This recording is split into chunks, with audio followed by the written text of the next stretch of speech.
A fé e a razão. A fé e a razão. Oi, pessoal. Eu vou fazer um breve comentário aqui. Esse mês teve aquele lance do Monark, mas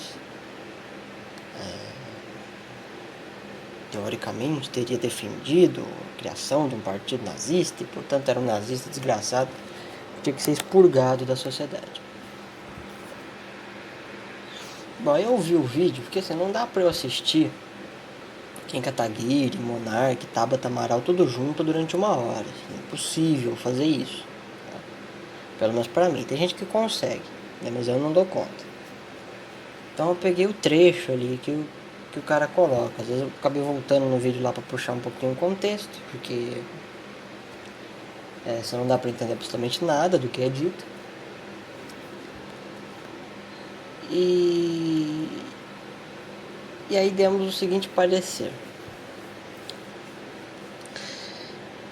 Os comunistas, eles têm a especialidade, dentro das várias que eles têm, além de matar pessoas e tudo mais, eles têm a especialidade de usurpar a voz das pessoas. Né? Isso é sabido, tem mais de quase 100 anos de existência, tá certo? É uma coisa que, por algum motivo que eu tenho dificuldade de rastrear, se alastra no século XXI com mais frequência do que no século XX. O que é estranho, porque no século XX tinha-se mais espaço para catástrofes. Né? No século XXI parece que é uma catástrofe singela e normatizada, através de regimentos positivistas.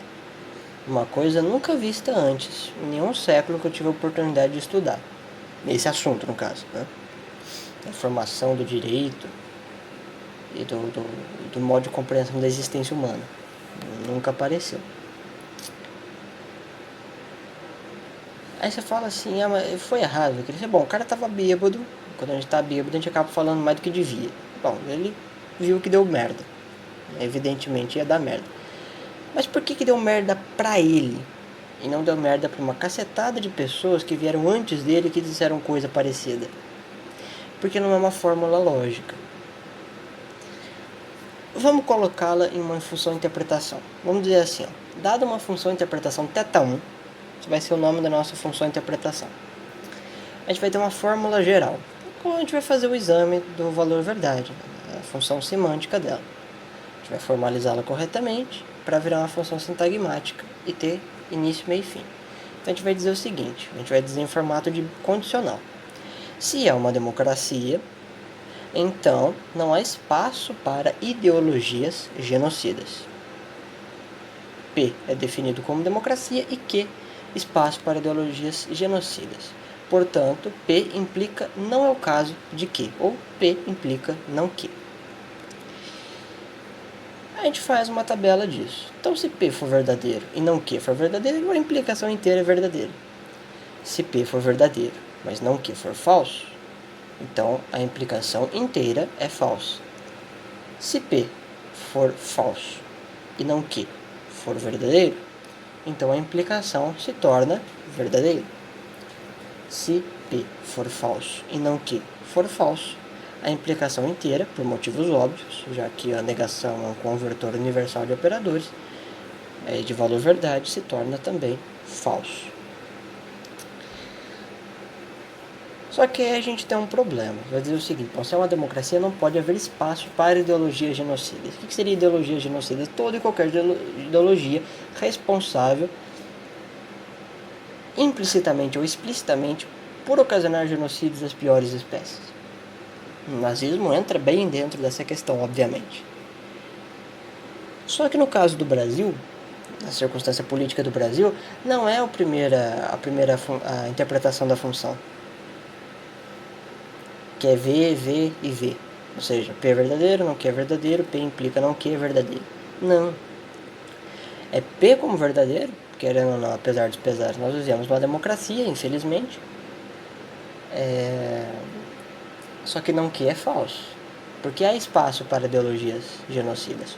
Qual? Bom, a nossa CLT ela é constituída pela Carta del Volo de Mussolini. São leis trabalhistas do regime fascista. Mas esquece o fascismo. tem 1 bilhão de partidos comunistas no Brasil. E o comunismo é, em sua natureza, a ideologia mais assassina, a ideologia mais genocida, mais monstruosa, mais desumana da história da humanidade. Ninguém, além deles, conseguiu matar tanto durante um século.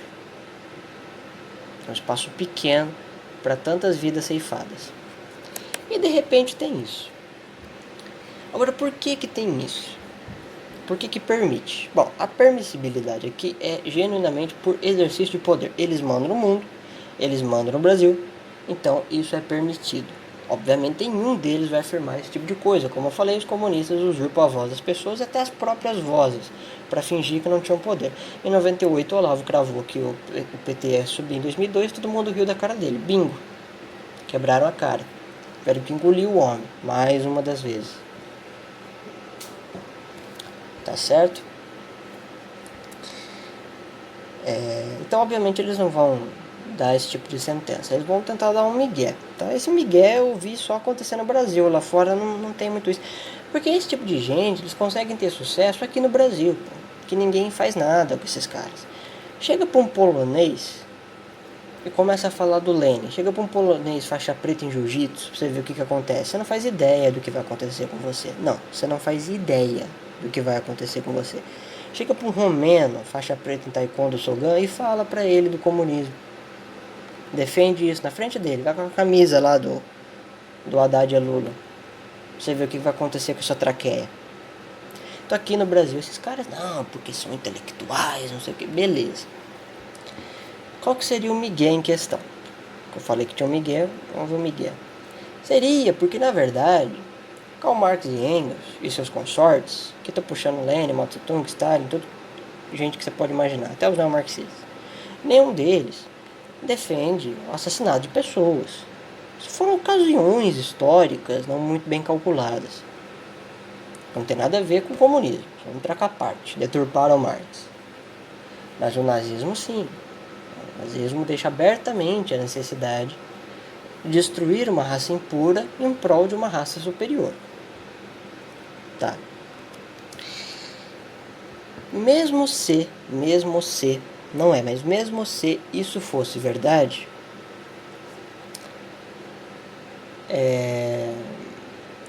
essas pessoas só iriam ensinar uma única coisa para nós, que elas são monstros éticos, demônios morais, tem um caráter pífio e nocivo à boa convivência humana.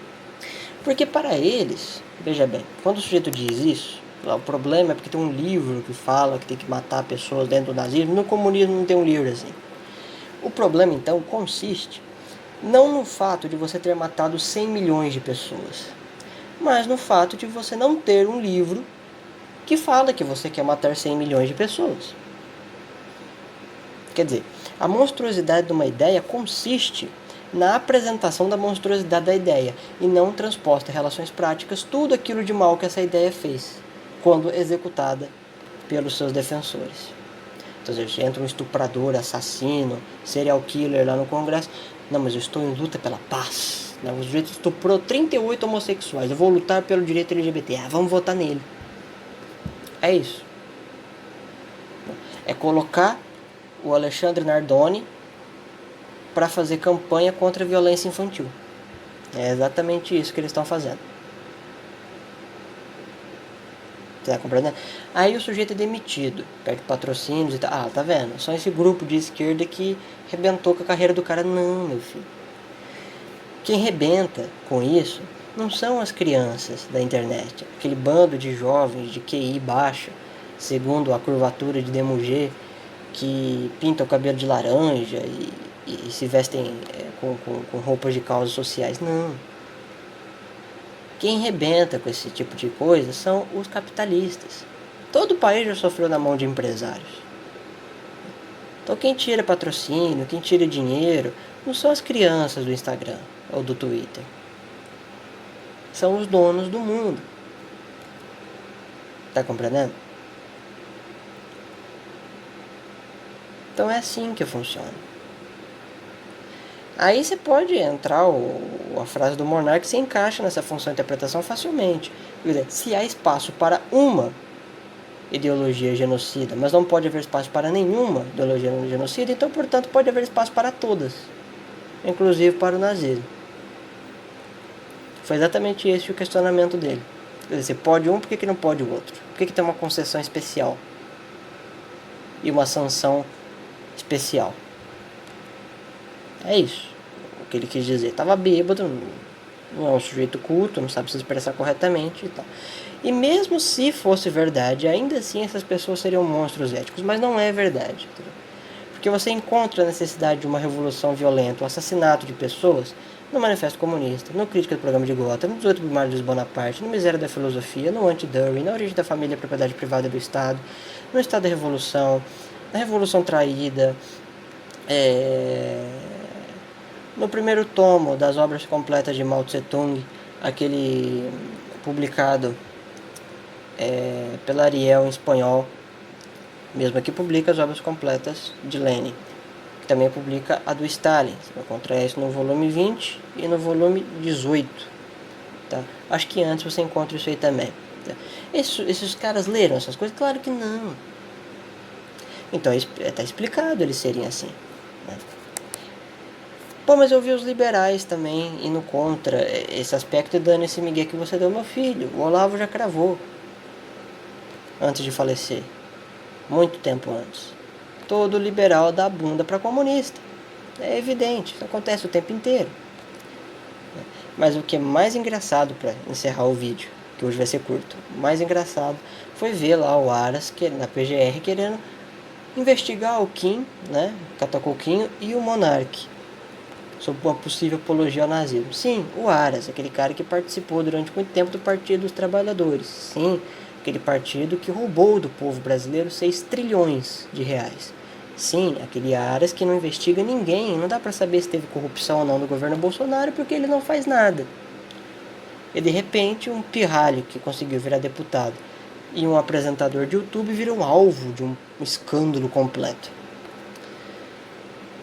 O Kim acho que depois se retratou, mas o Monarca obviamente vai virar um bode expiatório, e assim como todo bode expiatório, ele vai ter que percorrer a rota antiga dos homens perversos, porque sendo um homem perverso e expurgado da sociedade, o Brasil equilibra-se na sua paz de um povo que construiu em sua terra o maior palco da inveja, do rancor e do ressentimento que eu já tive notícia durante 25 séculos no Ocidente.